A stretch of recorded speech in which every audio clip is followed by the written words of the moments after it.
Hello, Bobcats. Welcome to the second video in Mr. Buckman's lecture on time, okay? We discussed that time is a dimension in our last video, and now we're going to discuss a little bit of the historical origins of some of our conceptions of time, specifically days and years, okay? And to make this a little bit fun, I thought we'd ask the question, what is a birthday? Now, I know you guys are pretty familiar with what a birthday is. You know that it occurs once a year. Otherwise, you'd be getting a lot of presents if it was more than once a year, okay? But just for the sake of this lecture, we will consider a birthday to be the predicted position of our planet in orbit of the sun. Now, this is going to go for any day of the year, like let's say the 4th of July. The 4th of July, when we celebrate that, we are celebrating a specific position in the orbit around the sun, okay? And that position is different than, let's say, September 27th, okay? Or St. Patrick's Day is going to be on a different part of that orbit around the sun, okay? But it's important to note that's birthday. That is your predicted position in your orbit around the sun, which takes 1 year, right? 365 days, well, and 1 quarter. But the day of our birth, we consider that to be one full rotation or revolution on Earth's axis, okay? So what is a day? It's when the Earth spins all the way around on its axis once, okay? And it spins 365 times as it is going around the sun, okay? So we have spinning of the Earth, but it's also going around the sun, okay? It's important that we understand this, okay? Now, days on Mars or Venus are also measured by axis as well. Now, I don't know what those days are, but we would consider a Martian day or a Venetian day, okay? That would be the amount of time that it takes for that planet to spin once on its axis, okay? Whether that's longer or shorter than 365 days, you might have to look into that yourself, okay? But just so you know, days are also measured on other planets in our solar system. What you'll need to know is that days always qualify as one spin on the axis, okay? Now, one question I think that is a really great one for a discussion of time is, why do we have 24 hours, right?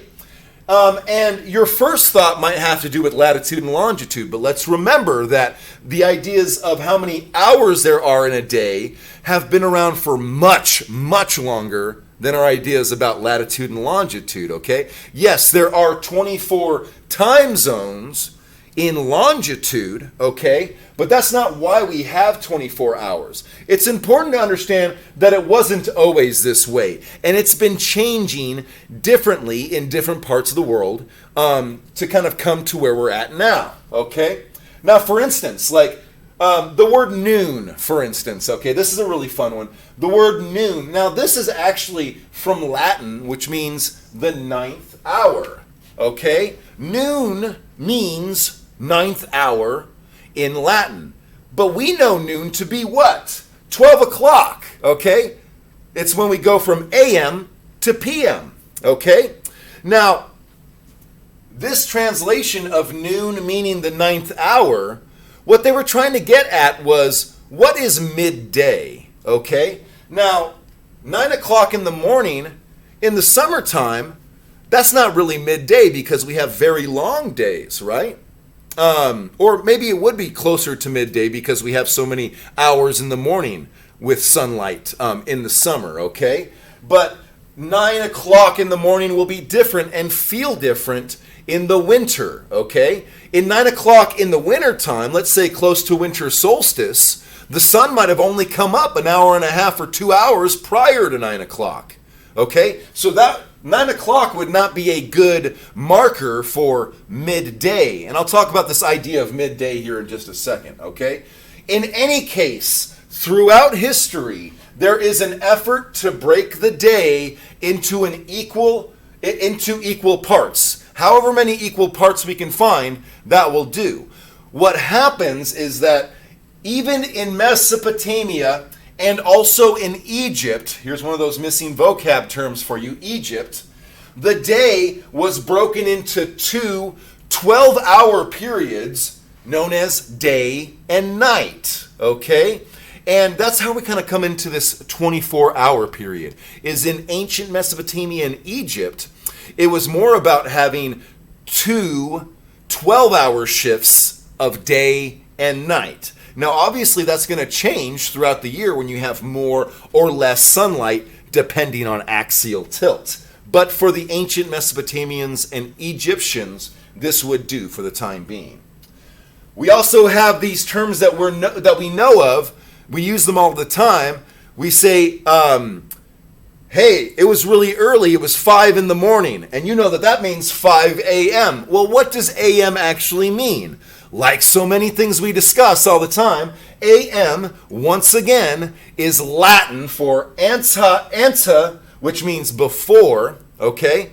Ante, meridium, which means midday. So when you see a.m., all they mean is that it occurred, a.m. means before midday. Now that midday to the Romans, that might have been the 9th hour. That might have been 9 o'clock. Okay, that might have been noon to them. I know that 12 is noon to us, but that 9 o'clock might have been considered midday. Okay? And these ideas of AM and PM come from this concept of when is the day split in half? When do we start going from going into the day to the sun setting and going into night? We also have PM, which means post-meridium, and that means after midday. Okay? So a few Latin terms there. What is a birthday? Why 24 hours? It's this effort to always break up the day into equal parts. 24 because the Egyptians and Mesopotamians decided on two 12-hour periods of the day, day and night. And it's that very idea that gives us this this thought of midday, like noon, or before midday, AM, or after midday, PM. Okay? Please stay in tune for the third video coming up in just a second.